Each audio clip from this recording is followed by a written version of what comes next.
नमस्कार साथियों, स्वागत है आप सभी का एक बार फिर से गुरुकुल ऑनलाइन क्लासेस के इस मंच पर, जहां मैं पवन सिंह आप सभी का एक बार फिर से हार्दिक स्वागत और अभिनंदन करता हूं। साथियों, जैसा कि आप सबको मालूम है कि आगामी पुलिस भर्ती और पैट की परीक्षा को ध्यान में रखते हुए हमारे इस मंच के माध्यम से हम आपके लिए हिंदी के कुछ महत्वपूर्ण प्रश्नों के साथ नित्य उपस्थित होते हैं। तो आज भी उसी कड़ी में आज के इस अंक में हम हिंदी के कुछ महत्वपूर्ण प्रश्नों के साथ आपके सामने एक बार पुनः उपस्थित है।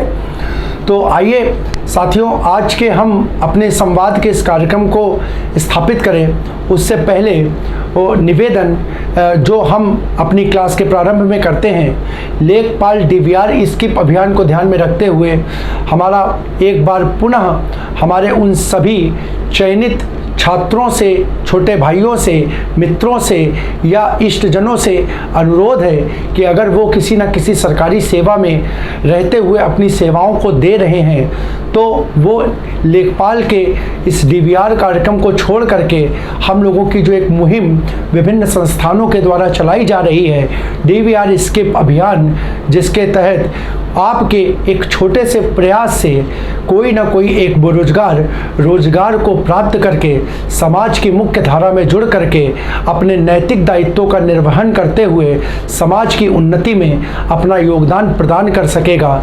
तो साथियों, मेरा उन सभी लोगों से निवेदन है कि वो अपने डीवीआर अभियान को छोड़ करके अपने नैतिक और सामाजिक दायित्वों की पूर्ति करते हुए हमारी इस मुहिम को सफल बनाने में अपनी महत्वपूर्ण भूमिका का निर्वहन करें, जिससे कि समाज में बेरोजगारों की जो संख्या वर्तमान में एक बढ़ती जा रही है, एक समस्या के रूप में है, उसको कम करने में उनका भी एक बहुमूल्य योगदान हो। ठीक है, तो मैं आशा करता हूँ कि हमारी ये जो मुहिम है इसमें आप सभी बढ़ चढ़ करके हिस्सा लेंगे और जो पूर्व में कहीं ना कहीं अच्छे पदों पर या किसी न किसी पद पर चयनित हो चुके हैं वो यहाँ पर डीवीआर को छोड़ करके इस मुहिम को सफल बनाएंगे।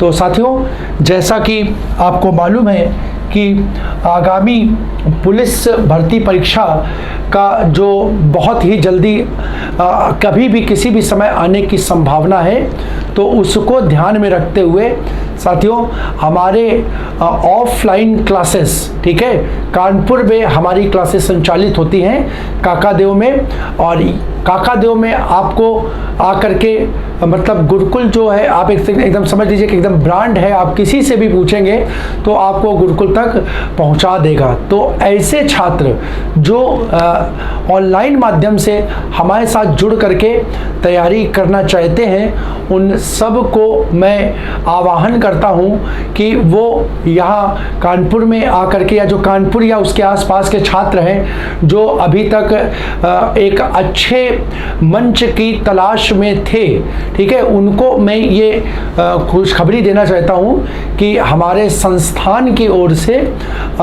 10 तारीख से, ठीक है, 10 तारीख से यूपीएसआई विशेष का दरोगा की भर्ती को ध्यान में रखते हुए एक बैच लॉन्च कर दिया गया है, जिसकी टाइमिंग साथियों शाम को 4 बजे से 8 बजे तक है, जिसकी टाइमिंग शाम को 4 बजे से 8 बजे तक है। तो जो भी छात्र ऑफलाइन माध्यम से जुड़ करके हमारे संस्थान का हिस्सा बन करके और तैयारी करने के इच्छुक हों, तो साथियों वो उनका हार्दिक स्वागत करते हैं हम। और आइए, और गुरुकुल के माहौल में, गुरुकुल जैसे वातावरण में आपको हम शिक्षा प्रोवाइड कराएंगे, आपको शिक्षा प्रदान कराई जाएगी यहाँ पर। और साथियों एक बात और कि यहाँ पर आपको एक बात मैं बता देना, क्या कहता हूँ, ज़रूरी समझता हूँ कि संस्थान तो देखिए बहुत से तैयारी करवाने वाले हैं, लेकिन महत्वपूर्ण होता है कि वह संस्थान जहाँ से पढ़ करके आपका सिलेक्शन हो। तो साथियों, पूरे विश्वास के पास हमारे पास हमारे रिकॉर्ड हैं और उसके दम पर मुझे कहते हुए बहुत गर्व की अनुभूति है। अपने संस्थान की ओर से हम इस चीज़ को कह रहे हैं कि कानपुर या उसके आसपास क्षेत्र के जितने भी संस्थान हैं जो अंतिम यूपीएसआई की परीक्षा हुई है साथियों, उसमें सर्वाधिक चयन जो हुआ है वो हमारे संस्थान के द्वारा ही हुआ है। और आप लोगों ने इसका उदाहरण इंटरव्यू के माध्यम से भी देखा होगा। हम लोगों ने एक विशेष मुहिम कॉफ़ी विद द टॉपर्स चलाई थी, जिसमें सुमित सर और एक दो इंटरव्यू मैंने भी छात्रों के लिए थे। तो उसमें आपको संस्थान से चयनित विभिन्न साथियों के इंटरव्यू या साक्षात्कार के माध्यम से हमने आपको ये बताया था कि कौन कौन से ऐसे साथी हैं जो क्या कहते हैं इस संस्थान से चयनित होकर विभिन्न विभागों में अपनी सेवाओं को प्रदान कर रहे हैं। तो साथियों, उस श्रृंखला में और भी बहुत से छात्र हैं, परंतु समय का अभाव और छुट्टी न मिल पाने के कारण वो यहाँ आने में असमर्थ हैं। लेकिन उन्होंने हमसे पूर्ण रूप से ये हमें एक आश्वासन दिया है कि सर जैसे भी हमारा कानपुर आना होगा, हम संस्थान में आकर के, और संस्थान ने जो हमें एक ये सम्मानजनक नौकरी दिलवाई है, संस्थान की जो हमारी नौकरी पाने में भूमिका रही है, तो हम भी इंटरव्यू या साक्षात्कार के माध्यम से लोगों के बीच में जाकर के उसको बताएंगे और उनकी सफलता में संस्थान का क्या योगदान रहा, तो उसका वो आपके सामने यहाँ पर अपनी बात को रखेंगे। तो साथियों, मैं फिर से एक बार कानपुर और उसके आसपास के जिलों के लोगों से निवेदन करूँगा कि जो लोग भी ऑफलाइन माध्यम से जुड़ करके हमसे तैयारी करना चाहते हैं, उन सभी का हम स्वागत करते हैं। आइए और मिल करके हम और आप एक दरोगा, जो कि बहुत ही एक गेस्ट रेपुटेटेड पद होता है, उस पद के लिए तैयारी करेंगे और उस पद को पाने का प्रयास करेंगे। तो आइए साथियों, अपनी आज की चर्चा को एक नोटिफिकेशन, एक सूचना थी जो कि मैंने आपको उपलब्ध कराई। हम अपनी आज की चर्चा को प्रारंभ करते हैं आज के प्रश्नों के साथ। तो साथियों देखिए, हमारी आज की चर्चा का पहला प्रश्न है। क्वेश्चन कह रहा है, प्रधानता के आधार पर समास की संख्या कितनी होती है? ऑप्शन ए 6, बी 5, सी 4 और ऑप्शन डी चौथा जो है वो 8। तो देखो साथियों, ये प्रश्न बहुत बढ़िया है। प्रायः आप समासों की जब चर्चा करते हो तो उसकी संख्या आपको 6 सुनाई देती है, 6 दिखाई देती है। लेकिन ध्यान रखना, यहाँ पे बेटा एक शब्द दे दिया मैंने, प्रधानता के आधार पर। और जब प्रधानता के आधार पर बात आ जाएगी तो इसका आंसर हो जाएगा ऑप्शन सी 4। ठीक है, ऑप्शन सी 4 हो जाएगी। अब वो कैसा होगा तो बेटा देख लो, एक होगा इसका पूर्व पद प्रधान समास, पूर्व पद प्रधान समास, ठीक है। दूसरा कहलाएगा बेटा, दूसरा कहलाएगा उत्तर पद प्रधान समास, उत्तर पद प्रधान समास।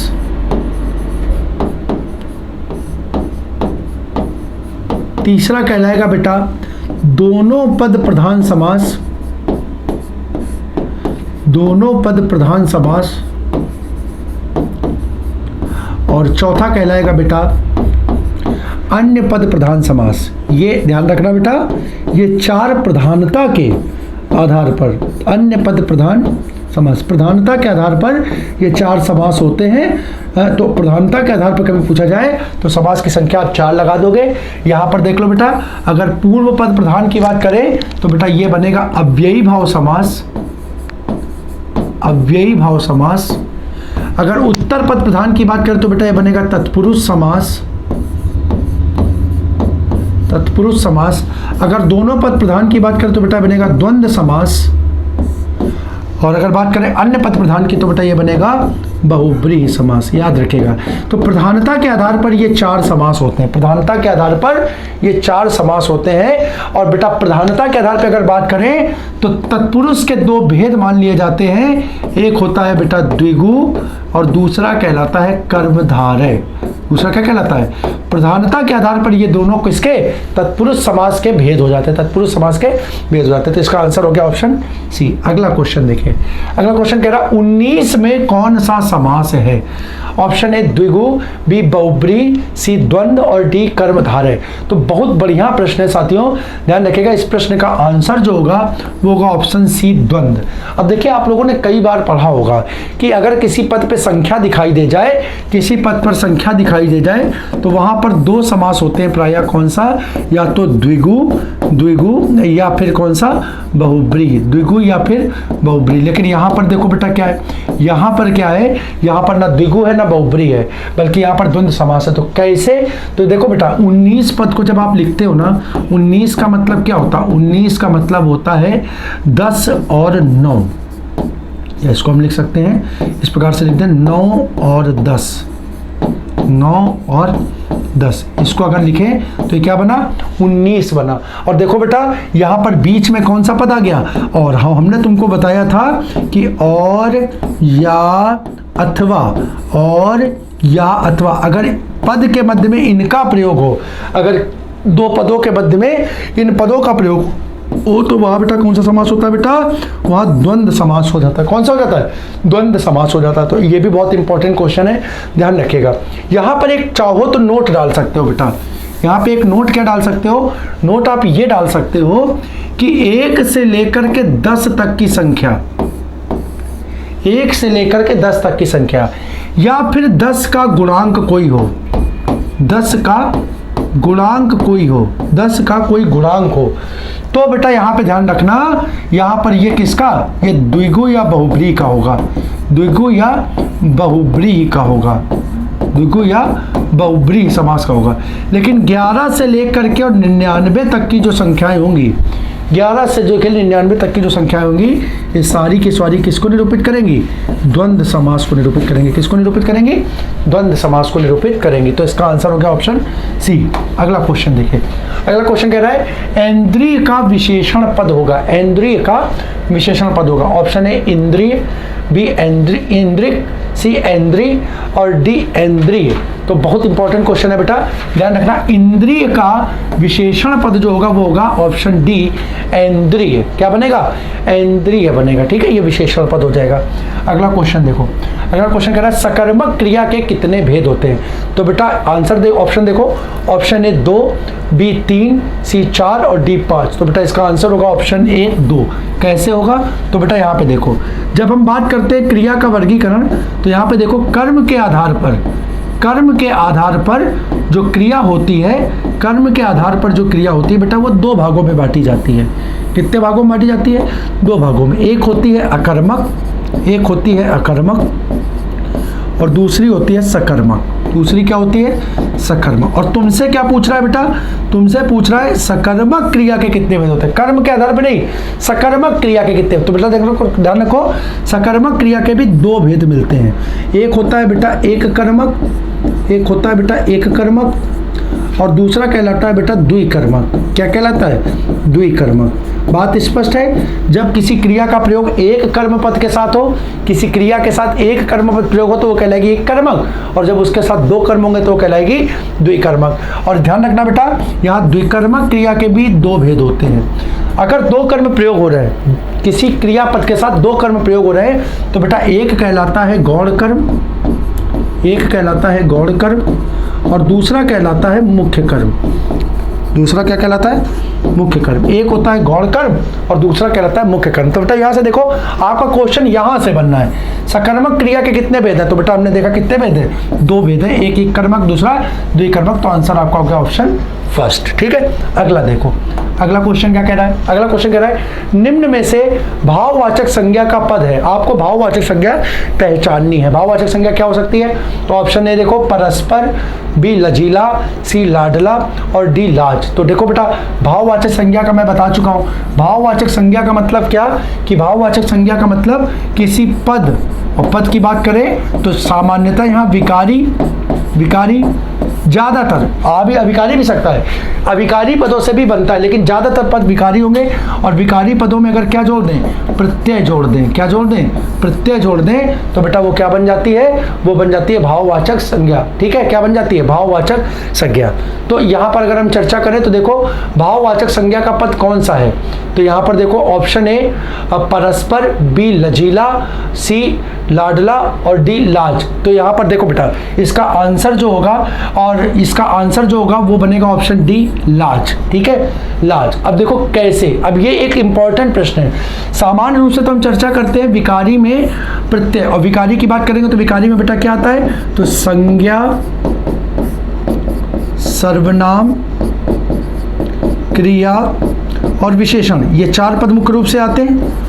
विशेषण, तो अगर इनमें क्या होगा, प्रत्यय जुड़ेगा तो क्या बनेगी बेटा, भाववाचक संज्ञा बनेगी। क्या बनेगी, भाववाचक संज्ञा। लेकिन यहीं पर एक पॉइंट बेटा ध्यान रखने वाला है, बहुत इंपॉर्टेंट, बहुत मस्ट पॉइंट है कि अगर कोई विशेषण का पद है, अगर कोई विशेषण, या एक तो दूसरे तरीके से बात करें, विशेषण नहीं, अगर कोई भाववाचक संज्ञा का पद है, अगर कोई भाववाचक संज्ञा का पद है, भाववाचक संज्ञा का पद है, और उस संज्ञा पद में क्या करें, प्रत्यय जोड़ दें।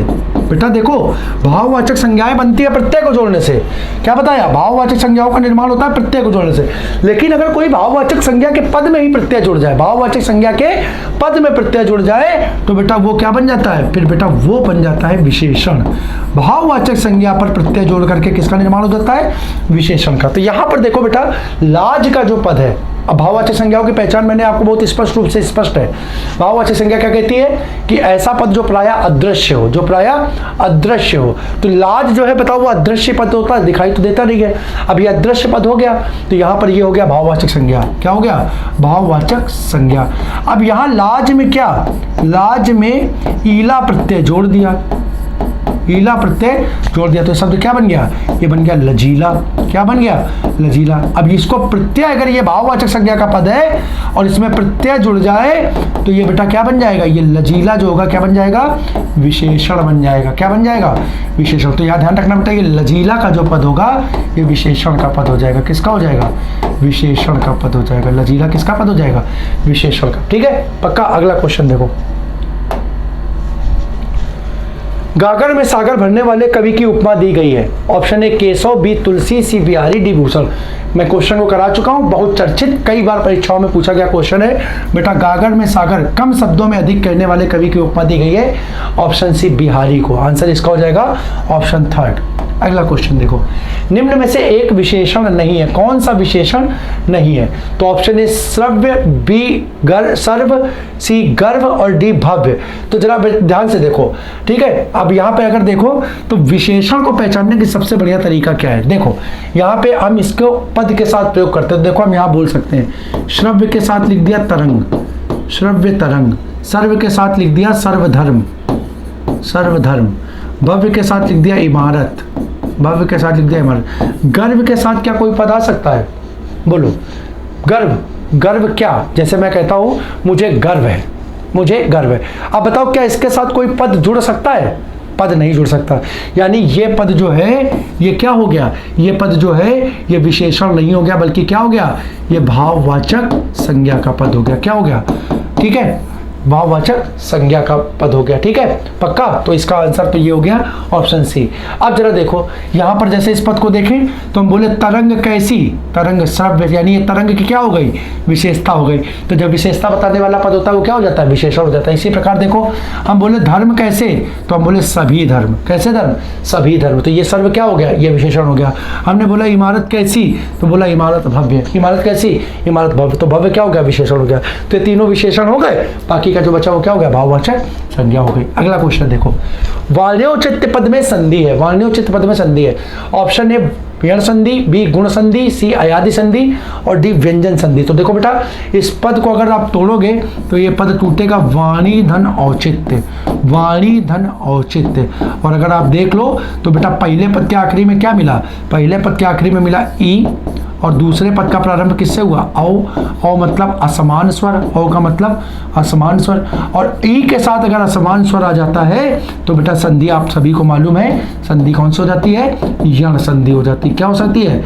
यण संधि हो जाती है। क्या हो जाती है? यण संधि हो जाती है। ठीक है, यण संधि हो जाती है। तो आंसर आपका हो जाएगा ऑप्शन फर्स्ट, और इसका यहाँ पे ये लिख लो, ये हो जाएगा इसका विच्छेद, ये हो जाएगा इसका विच्छेद। अगला क्वेश्चन देखिए, अगला क्वेश्चन क्या कह रहा है बेटा? अगला क्वेश्चन है संयुक्त क्रिया का उदाहरण है, संयुक्त क्रिया का उदाहरण है। ऑप्शन ए पढ़ना, बी पढ़ चुका है, सी पढ़कर, या डी पढ़ाई। तो बेटा संयुक्त क्रिया आपको मालूम है, संयुक्त क्रिया का मतलब होता है जिसमें एक क्रिया और एक से अधिक क्रियापद हो, एक से अधिक, उस क्रिया को दिखाने के लिए क्रियापद क्या हो? एक से अधिक हो। तो बेटा वो कहाँ दिख रहा है? तो देखो वो तुमको दिख रहा है, पढ़ रहा है, पढ़ रहा है। अब देखो एक क्रियापद क्या हो गया? एक क्रियापद ये पढ़ हो गया, दूसरा क्रियापद क्या हो गया? रहा है हो गया। तो यहाँ क्रियापद क्या हो गए? एक से ज़्यादा हो गया, तो आंसर हो जाएगा option B. Option B, sorry, पढ़ रहा है की जगह बल्कि क्या? पढ़ चुका है, पढ़ रहा है की जगह पढ़ चुका है। ये हो जाएगा आपका संयुक्त क्रिया का भेद। यानी ये परिभाषा देख लेना, संयुक्त क्रिया मतलब एक क्रिया और एक से अधिक क्रियापद, एक क्रिया और एक से अधिक क्रियापद, वो हो जाएगी संयुक्त क्रिया। अगला क्वेश्चन क्या कह रहा है? अगला क्वेश्चन कह रहा है हिंदी के बाद भारत की सर्वाधिक बोली जाने वाली भाषा है। ये क्वेश्चन साथियों बहुत इंपॉर्टेंट है। हम लोग क्या करते हैं, हम लोग सिर्फ इतना पढ़ लेते कि भारत की सर्वाधिक बोली जाने वाली भाषा कौन सी, तो हम लोग जानते हैं हिंदी। हो भी क्यों ना, उत्तर प्रदेश सबसे बड़ा राज्य है, ठीक है, कई राज्य इसकी सीमाओं में आ जाते हैं और उत्तर प्रदेश राज्य की भाषा हिंदी है। तो इस प्रकार से हिंदी का तो कोई दिक्कत ही नहीं है, सबसे ज़्यादा बोली जाने वाली भाषा तो हो ही जाएगी। लेकिन प्रश्न बढ़िया बनता है कहाँ से? अब उसने प्रश्न बढ़िया बनाया कि पूछा कि यहाँ पर भैया दूसरी सबसे बोली, हिंदी के बाद सर्वाधिक बोली जाने वाली भाषा कौन सी? तो option A Tamil, B Marathi, C Telugu और डी बांग्ला। तो साथियों ध्यान रखिएगा, हिंदी के बाद सर्वाधिक बोली जाने वाली भारत की भाषा है डी बांग्ला। डी बांग्ला भाषा जो है वो भारत की दूसरी सबसे ज़्यादा बोली जाने वाली भाषा। तीसरी पूछे तो बेटा तीसरी लगा देना मराठी, तीसरी क्या लगा देना? मराठी। तो तीन भाषाएं याद रखो, भारत का क्रम जो है वो क्या है? सर्वाधिक बोली जाने वाली भाषा हिंदी, हिंदी के बाद बांग्ला और बांग्ला के बाद मराठी। ये भारत की तीन सर्वाधिक बोली जाने वाली भाषाएं हैं, हिंदी, बांग्ला और मराठी। ठीक है, अगला प्रश्न देखो, अगला प्रश्न क्या कह रहा है? अगला प्रश्न कह रहा है प्रथम अंतरराष्ट्रीय, इसको सही कर लो बेटा, प्रथम अंतरराष्ट्रीय हिंदी दिवस कब मनाया गया? बढ़िया क्वेश्चन। पहला अंतरराष्ट्रीय हिंदी दिवस का आयोजन कब किया गया? तो ऑप्शन है 2005, बी 2006, सी 2007 और डी 2008। तो साथियों ध्यान रखिएगा, पहला अंतरराष्ट्रीय दिवस मनाया गया वर्ष 2006 में, वर्ष 2006 में। और अगर तिथि अगर आपसे पूछे तो ध्यान रखिएगा 10 जनवरी, ये बहुत इंपॉर्टेंट है, इसको याद रखिएगा। 10 जनवरी 2006 को, ठीक है, पहले हिंदी दिवस का आयोजन किया गया, पहले हिंदी दिवस का आयोजन किया गया, पहला हिंदी दिवस, पहला हिंदी दिवस। ठीक है बेटा, पहला हिंदी दिवस कब मनाया गया? 10 जनवरी 2006 को। और अगर हम चर्चा करें तो बेटा उद्देश्य, इसका उद्देश्य क्या था? तो उद्देश्य था बेटा अंतरराष्ट्रीय स्तर पर, अंतरराष्ट्रीय स्तर पर हिंदी को प्रोत्साहित करना, हिंदी को प्रोत्साहित करना, हिंदी को प्रोत्साहित या दूसरे शब्दों में लिख दें बढ़ावा देने के लिए, बढ़ावा देने के लिए, ये हो गया इसका उद्देश्य। ठीक है, और दूसरा अगर आपसे पूछा जाए इसका जो वो क्या है, इसका जो आयोजन है, आयोजन किसके द्वारा होता है? तो बेटा ध्यान रखना, इसका आयोजन भारत के विदेश मंत्रालय के द्वारा होता है। किसके द्वारा?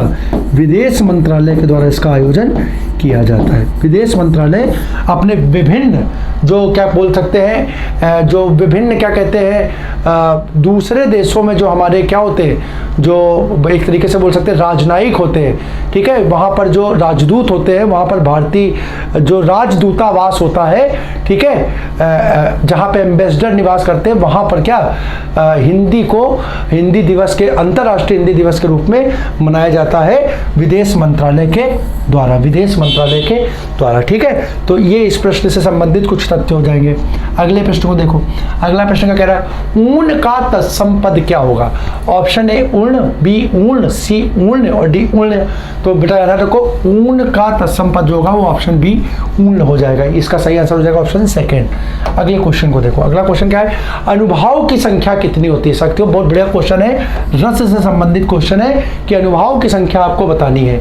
ए 3, बी 2, सी 4 और डी 8। तो इसका आंसर हो जाएगा बेटा ऑप्शन सी 4। ठीक है, रस्म के 4 अंग जो होते हैं जिसमें हम पढ़ते हैं स्थायी भाव, विभाव, अनुभाव और संचारी भाव। तो आपसे क्वेश्चन बढ़िया पूछा गया है, अनुभाव की संख्या कितनी होती है, तो 4 होती है। वो कौन कौन से होते हैं तो बेटा देख लो। अनुभाव में एक होता है सात्विक अनुभव, लिख लो सात्विक अनुभव। दूसरा होता है वाचिक अनुभव, वाचिक अनुभव। तीसरा होता है कायिक अनुभव, कायिक अनुभव। और चौथा कहलाता है बेटा आहार्य अनुभव। क्या कहलाता है, आहार्य अनुभव। तो ये याद कर लेना, सात्विक, वाचिक, कायिक और आहार्य 4 प्रकार के अनुभव होते हैं। ठीक है, अगला प्रश्न देखो। अगला प्रश्न क्या कह रहा है, अलंकार शब्द का जनक किसे माना जाता है। अलंकार शब्द का जनक किसे माना जाता है, यानी अलंकार शब्द को देने वाला व्यक्ति कौन है। ए दंडी, बी भरत मुनि, सी भामा और डी वामन। तो बेटा इसका आंसर हो जाएगा option C Bhama, option C Bhama. अब यहाँ पर ध्यान रखना बेटा, दंडी और वामन का भी अलंकारों में महत्वपूर्ण योगदान है। दंडी और वामन का भी अलंकारों में महत्वपूर्ण योगदान है। और दंडी की अगर बात करें तो बेटा अलंकार की जो परिभाषा है वो दंडी की पुस्तक से ही प्राप्त होती है, यानी दंडी को अलंकार का प्रवर्तक माना जाता है। अलंकारों का प्रवर्तक माना जाता है। क्या माना जाता है, प्रवर्तक माना जाता है। अलंकारों का प्रवर्तक किसको माना जाता है, दंडी को माना जाता है। और बेटा कई बार पेपर में पूछता है, लिख लेना, काव्यान शोभाकरान, शोभाकरान धर्मान अलंकार इति प्रचीयते, इति प्रचीयते। बेटा ये सूत्र जो है, जो परिभाषा देता है अलंकार की, काव्य की शोभा बढ़ाने वाले धर्म या तत्व, काव्य की शोभा में वृद्धि करने वाले धर्म या तत्व को अलंकारों के नाम से जाना जाता है, अलंकारों के नाम से पुकारा जाता है। ये परिभाषा, ये सूत्र किसका है बेटा, ये सूत्र आचार्य दंडी का है। किसका है, आचार्य दंडी का सूत्र है। आचार्य दंडी ने यह सूत्र दिया था। ठीक है, तो ध्यान रखना ऑप्शन, प्रश्न का आंसर जो होगा जनक, शब्द का जनक हो जाएगा भामा, और इस सूत्र की व्याख्या या अलंकारों का प्रवर्तक हो जाएगा दंडी। अगला क्वेश्चन देखो। अगला क्वेश्चन है चबूतरा का तत्सम, 2 बार हो गया, हटा दो। चबूतरा का तत्सम पद क्या होगा। ऑप्शन ए चर्वतेर, बी चरवुतरा, सी चारवुत्रा और डी चतवाल। तो बेटा ध्यान रखना, इस पद का सही आंसर होगा ऑप्शन डी। बहुत इंपॉर्टेंट क्वेश्चन है, परीक्षा में कई बार पूछा गया है। चबूतरा का तत्सम पद होगा चतवाल। क्या होगा, चतवाल। अगला क्वेश्चन देखो, दोहा और रोला के मेल से निर्मित छंद कौन सा होता है। दोहा और रोला के मेल से निर्मित छंद कौन सा होता है। ऑप्शन ए बरवय, बी कुंडलिया, सी छप्पय और डी सवैया। तो बेटा ध्यान रखना, दोहा और रोला के मेल से निर्मित छंद क्या होता है, ऑप्शन बी कुंडलियां होता है। क्या होता है, कुंडलियां होता है। ठीक है, अब अगर बात करें तो कुंडलियों की बात करें तो बेटा देखो, प्रारंभिक कुंडलियों में कितने, कुंडलियों में बेटा यार को 6 चरण होते हैं। कितने, 6 चरण होते हैं, जिसमें से प्रारंभिक 2 चरण किसके, प्रारंभिक 2 चरण दोहा के, और आखिरी 4 चरण किसके, आखिरी 4 चरण बेटा रोला के होते हैं। 2 चरण दोहा और 4 चरण रोला के हो जाते हैं। तो ये इसका आंसर हो जाएगा ऑप्शन बी कुंडलिया। अगला देखो, अगला क्वेश्चन है निम्न में से स्वर तंत्री वर्ण, बहुत बेहतरीन क्वेश्चन साथियों। स्वर तंत्री वर्ण कौन सा है। ऑप्शन ए सा, बी री, सी हा और डी वा। तो बेटा ध्यान रखो, स्वर तंत्री वर्ण की उपमा दी गई है ऑप्शन सी हा को। इसको याद कर लेना, इसको यहाँ पे और देख लो, स्वर यंत्री के अलावा इसको एक काकल्य वर्ण भी कहा जाता है। क्या कहा जाता है, काकल्य वर्ण, या कहीं कहीं इसको अली जिह्वा के नाम से भी बोलते हैं। किसके नाम से, अली जिह्वा के नाम से भी संबोधित करते हैं। काकल्य वर्ण या अली जिह्वा के नाम से भी इसे जाना जाता है। तो कभी भी पूछे, चाहे स्वर तंत्री पूछे, चाहे काकल्य पूछे, चाहे अली जिह्वा पूछे, तो आंसर क्या हो जाएगा, आंसर हो जाएगा ऑप्शन हाँ। ठीक है, तीसरा। अगला क्वेश्चन देखिए, अगला क्वेश्चन क्या कह रहा है बेटा, क्वेश्चन बेटा अगला क्वेश्चन है, प्रत्यक्ष का विलोम क्या होगा? ए अपरोक्ष, बी परोक्ष, सी दोनों और ऑप्शन डी कोई नहीं। अब देखो विकल्प इतने बढ़िया तरीके से प्रयास किए गए हैं क्वेश्चन को रखने का कि आप लोग थोड़ा सा कंफ्यूज हो, ठीक है। कई हमारे छात्रों को ये लेकर के भी उहापोह की स्थिति थी कि सर क्वेश्चन जो हमारे 50 सत्र में हो गए हैं तो अब रिपीटिशन टाइप का हो रहा है और हमें थोड़ा सा वो प्रश्न याद भी हो गए। तो हमने कहा ठीक है बेटा, अब अगर आपको याद हो गए तो हम थोड़ा सा कुछ नवीनता लाने का प्रयास करते हैं। अब शायद आपको प्रश्नों को जो पढ़ने में विकल्पों को हमने कुछ नहीं किया है, पढ़ी हुई चीज़ें बस विकल्पों को थोड़ा सा क्या किया है, सेट कर दिया है। तो देखिए अब आपके लिए चीज़ें क्या है, थोड़ा सा कुछ और एक स्टेप हमने क्या कहते हैं, देखिए धीरे धीरे पहले एकदम सरल चीज़ों को, अब जब आप सरल चीज़ें आपके लिए आसान हो गई होने लगा तो अब हम धीरे से एक स्टेप बढ़ाए हैं। आगे और समय मिलेगा तो स्तर को थोड़ा सा और बढ़ा लेंगे और इस प्रकार से आपकी देखेंगे कि अंत तक पेपर आते आते आपकी तैयारी इतनी सुदृढ़ हो चुकी होगी कि आप पेपर में बैठोगे और विश्वास मानिए प्रभु की कृपा अगर रही, ईश्वर ने साथ दे दिया तो साथियों पेपर को उड़ा देंगे अपन लोग मिल करके, एकदम उड़ा देंगे, ठीक है। तो प्रत्यक्ष का विलोम क्या होगा? ऑप्शन बी परोक्ष हो जाएगा। क्या हो जाएगा? परोक्ष हो जाएगा। यहां पर अगर अपरोक्ष की बात करें तो बेटा ये प्रत्यक्ष का समानार्थी पद हो जाएगा। समानार्थी, इसका आंसर क्या हो जाएगा? ये प्रत्यक्ष ही हो जाता है, ठीक है, प्रत्यक्ष ही हो जाता है, ठीक। तो आंसर इसका होगा ऑप्शन बी।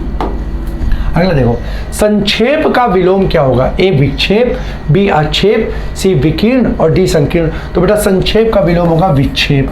संक्षेप का विलोम क्या होगा? विक्षेप। और अगर बात करें तो विकीर्ण का संकीर्ण, ये एक दोनों के विलोम विपरीतार्थक पद हो जाएंगे, ये दोनों एक दूसरे के विपरीतार्थक पद हो जाएंगे, ठीक है। तो इस प्रकार से इस प्रश्न का आंसर क्या हो गया? आंसर हो गया ऑप्शन फर्स्ट, ऑप्शन फर्स्ट। अगला क्वेश्चन देखो, अगला क्वेश्चन कह रहा है, अगला क्वेश्चन है चैतन्य स्वरूप की माया। अब ये क्वेश्चन वास्तव में देखो सिर्फ इतना लिख करके छोड़ दिया, वास्तव में क्वेश्चन वाक्यांश का है। चैतन्य स्वरूप की जो माया है इसके लिए एक शब्द क्या होगा? बहुत मतलब आप ये समझिए, विकल्प को देखें जरा। ऑप्शन है चैतन्य रूप, बी चेतना, सी चिरंतन और चिदुलास। तो अब आप कहोगे सर जी मतलब क्या गजब रखे हैं। तो देखो बेटा चैतन्य स्वरूप की माया, अगर इसके लिए कोई एक पद यहाँ प्रयोग करेंगे तो हम यहाँ पे करेंगे ऑप्शन बी चिद्विलास। क्या करेंगे? चिद्विलास। बहुत बेहतरीन पद है, इसको याद कर लेगा। चैतन्य स्वरूप की माया कहलाती है चिद्विलास। अगला क्वेश्चन क्या कह रहा है? छत पर टांगा जाने वाला शीशे का कमल या गिलास। बहुत गजब क्वेश्चन। पुराने समय में आपने देखा होगा ना, बड़े बड़े क्या कहते हैं छत पर क्या टांगे जाते थे?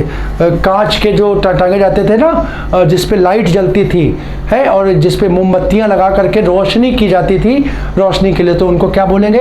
तो ऑप्शन है झाड़ फानूस, बी फानूस, सी झाड़ और डी शीश कमल। तो बेटा विकल्प देखो कितने बढ़िया है, लेकिन इस प्रश्न का आंसर ध्यान रखना बहुत इंपॉर्टेंट है, ठीक है। रोशनी करने के लिए छत पर जो टांगा जाने वाला शीशे का या कमल का गिलास होता था उसे किस नाम से जानते थे? उसे हम बोलते थे ऑप्शन बी फानूस। क्या बोलते थे? फानूस, ठीक है। अगला क्वेश्चन देखो, अगला क्वेश्चन क्या कह रहा है? अगला क्वेश्चन कह रहा है अशुद्ध वाक्य का आपने चयन करना है। अब 4 वाक्यों को आपको मैं 2-4 सेकंड का समय दे रहा हूं, तब तक हम थोड़ा सा पानी पिए। पानी शायद नहीं है, चलो हम लोग देखते हैं। तो यहाँ क्या कह रहा है? अशुद्ध वाक्य का चयन करना आपने। तो ऑप्शन ए कह रहा है नूपुर की ध्वनि मनमोहक थी, बी वह अनेकों मामले में गवाह था, सी आपकी मनोकामना पूर्ण हो और डी कृपया मेरी बात पर ध्यान दें।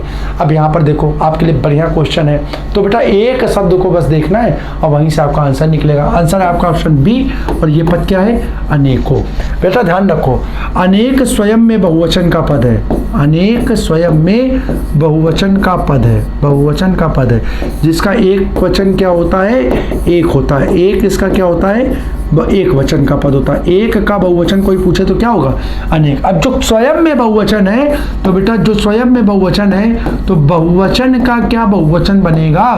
बताओ, एक वचन का बहुवचन तो बनेगा, क्या इसका बहुवचन बनेगा? तो नहीं बनेगा, यानी अनेकों का कोई पद ही नहीं होगा, अनेकों का कोई पद ही नहीं होगा। बस इस शब्द को देखो और यहाँ पे लगा दो, यानी क्या होगा? वह यहाँ पे क्या लिख सकते हो? अनेक मामलों में गवाह था। और एक चीज और, यहाँ पे बेटा फुल स्टॉप भी इन्होंने छोड़ दिया है, तो ये भी चीज थी। तो वह अनेक मामलों में गवाह था, अनेक मामलों में गवाह था, ठीक है। चलो अगला क्वेश्चन देखते हैं। अगला क्वेश्चन क्या कह रहा है? अगला क्वेश्चन कह रहा है निम्नलिखित में से शुद्ध वाक्य का चयन करें। भारत ब्रिटेन के अधीन था। पहले तो यहाँ पे लगा लो बेटा, फुल स्टॉप लगा लो, नहीं तो 3 क्या होंगे? 3 अशुद्ध हो जाएंगे, ठीक है, भारत ब्रिटेन के अधीन था। ऑप्शन बी, निरपराधी को दंड मिलना चाहिए। ऑप्शन सी, बादशाह ने मुक्त हस्तदान किया। और डी, उसे पैतृक संपत्ति नहीं मिली। अब देखो यहाँ पर अगर बात करें तो बेटा इसका आंसर पहले देख लो, आंसर होगा ऑप्शन सी। और बाकी क्यों नहीं होंगे तो ध्यान रखो, यहाँ पर बेटा ये पद जो है वर्तनी संबंधी अशुद्धियों को दिखा रहा है। अधीन नहीं होता, अधीन नहीं होता, शुद्ध शब्द अधीन होता है, लिखते जाना। भारत ब्रिटेन के अधीन नहीं था, अधीन था, भारत ब्रिटेन के अधीन था। ठीक है, दूसरा शब्द देखो यहाँ बेटा ये और ये दोनों पद गलत हो गए। निरपराधी पद ही नहीं होता, शुद्ध पद होता है निरपराध। क्या होता है? निरपराध। क्या होता है? निरपराध। और दूसरा क्या? दंड यहाँ पे नहीं होता बल्कि दंड होता है। तो ये दोनों पद शुद्ध कर लो, यानी वर्तनी की अशुद्धि, तो ये भी आंसर नहीं, ये दोनों कट गए, आंसर आपको लगा। अब इसे क्या है, यहाँ पर भी देखो तो बेटा यहाँ पर ये पैतृक नहीं होता, शब्द क्या होता है, इसको इस प्रकार से लिखते हैं पैतृक संपत्ति। क्या होता है? पैतृक संपत्ति। तो ये देखो आपके तीन वर्तनी, यानी यहाँ पर वर्तनी की अशुद्धियाँ थी जो वाक्य को क्या कर रही थी, अशुद्ध बना रही थी। तो ये तीनों को लिख लो। अगला क्वेश्चन देखो, अगला क्वेश्चन क्या कह रहा है, निम्न में से शुद्ध वर्तनी है, शुद्ध वर्तनी का आपने चयन करना है। ऑप्शन ए प्रतिदर्श, बी दृष्टा, सी रचयिता, डी आहार। तो आंसर होगा प्रतिदर्श। अब देखो बेटा इसकी शुद्ध वर्तनी क्या होगी, तो ये दृष्टा गलत है, इसकी शुद्ध वर्तनी होती है दृष्टा। अगर आप रचयिता है तो इसकी वर्तनी देख लो, रचयिता, रचयिता। और आहार नहीं होती है, शुद्ध वर्तनी होती है आहार। क्या होती है? आहार। तो ये तीन पद इसके हो गए। ठीक है बेटा, पक्का। अगला देखो, अगले क्वेश्चन को देखो। अगला क्वेश्चन क्या कह रहा है, अशुद्ध वर्तनी का पद। फिर से एक बार वर्तनी आ गया, वाक्य शुद्धि का एक दो क्वेश्चन था और यहाँ पर अब वर्तनी का क्वेश्चन। तो अशुद्ध वर्तनी का पद देखना है, ए उज्ज्वल, बी निरापराध, सी भास्कर और डी पुष्पांजलि। अच्छा, ये क्वेश्चन अगर देखो बेटा तो यहां पर अशुद्ध वर्तनी, ठीक है ना, तो बेटा इसके आंसर दो हो जाएंगे, दो आंसर हो जाएंगे और लगाने भी पड़ेंगे आपको। देखो एक वर्तनी तो ये अशुद्ध है और एक ये, दो आंसर है इसके। ठीक है, अब देख लो तो बेटा ये उज्ज्वल नहीं होता, शुद्ध वर्तनी इसकी हमने आपको बताया भी था उज्ज्वल होती है। ये पद कैसे बनता है? उत धन ज्वल से बनता है, उत धन ज्वल से बनता है। और यहाँ पर देखो तो बेटा यहाँ इसकी वर्तनी निरपराध होती है, निरापराध नहीं, निरपराध। और ये पद कैसे बनता है? तो ये निधन अपराध से बनता है, निधन अपराध से बनता है। जरा यहाँ पे देखो, ये आ कैसा है, आ छोटा है, आ कैसा है, छोटा है। और ये विसर्ग जो है जब जुड़ेगा तो ये रा में बदलेगी, और रा के साथ जब ये आ जुड़ेगा तो बताओ क्या बनेगा, ये रा बनेगा। और यहाँ बेटा क्या दे दिया, यहाँ रा दे दिया। तो दो पद इसके अशुद्ध हो जाएंगे। दो आंसर लगा लेना बेटा, ए और बी इसके दो आंसर हो जाएंगे, बाकी दोनों शुद्ध है। अगला देखो, अगला अब आपके बेटा पैसेज के क्वेश्चन स्टार्ट हो गए। तो आइए हम एक बार पैसेज को पढ़ते हैं और फिर अपनी चर्चा को देखते हैं। तो पैसेज क्या कह रहा है, आज पैसेज थोड़ा सा छोटा है लेकिन इंपॉर्टेंट परीक्षा में पूछा गया पैसेज है। देखिए क्या कह रहा है बेटा, हम यहाँ से पढ़ के पढ़ देते। ठीक है, पैसेज कह रहा है, हर एक राष्ट्र अपनी संस्कृति के बल पर ही प्रगति करता है। सांस्कृतिक धरोहर के माध्यम से ही वह अपना जीवन सुखी, उपयोगी, शांत और आनंदमय बना सकता है। सभ्यता और संस्कृति में घनिष्ठ संबंध होते हुए भी अंतर है। जीवन को श्रेष्ठ तथा उन्नत बनाने की साधनाओं का नाम संस्कृति है और उन साधनाओं से प्राप्त जीवन प्रणाली का नाम सभ्यता है। यानी तुम्हें स्पष्ट भी कर दिया, ठीक है, कि संस्कृति और सभ्यता में अंतर क्या है। तो संस्कृति क्या है, जीवन को उन्नत तथा श्रेष्ठ बनाने की साधनाओं का नाम संस्कृति है और उन साधनाओं से प्राप्त जीवन प्रणाली जो है, हमारा जो लिविंग कल्चर है वह जिससे हम अपना जीवन जीते हैं, वो सभ्यता कहलाता है। यहाँ पर दिखा रहा है किसी राष्ट्र की भौगोलिक परिस्थितियों का भी उनकी संस्कृति पर प्रभाव पड़ता है। यानी क्या, भौगोलिक परिस्थितियां संस्कृति को प्रभावित करती है। आंसर हो जाएगा बी। अगला क्वेश्चन देखिए, अगला क्वेश्चन है, गद्यांश में किस शब्द का प्रयोग नहीं हुआ है?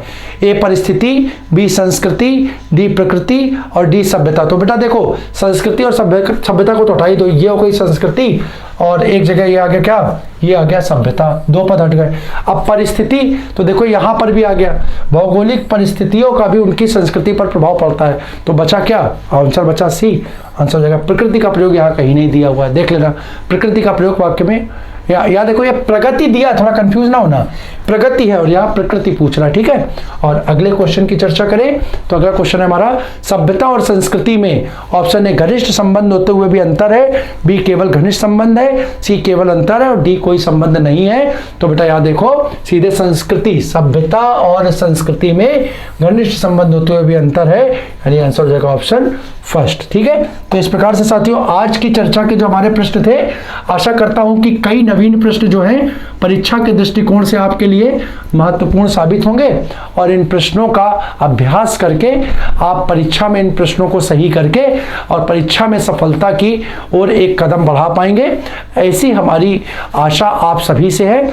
आशा करता हूं कि आज का ये जो सत्र है आप सभी के लिए महत्वपूर्ण हो। एक बार फिर से साथियों मैं आपसे निवेदन करूंगा कि हमारे जो अंक है इसको आप अधिक से अधिक शेयर करें, जिससे कि ज़्यादा से ज़्यादा लोग जो किसी कारणवश से तैयारी करने में सक्षम नहीं है वो भी इससे लाभ पा सके और जिस एक क्या कहते हैं एक सार्थक उद्देश्य के साथ हमने अपनी इस मुहिम को प्रारंभ किया था वो मुहिम अपनी सार्थकता को प्राप्त कर सके, ऐसा निवेदन करते हुए हम अपनी आज की चर्चा को यहाँ पर विराम देते हैं। अगले अंक में और कुछ महत्वपूर्ण प्रश्नों के साथ आप सबके सामने उपस्थित होंगे। आप सभी को जय हिंद।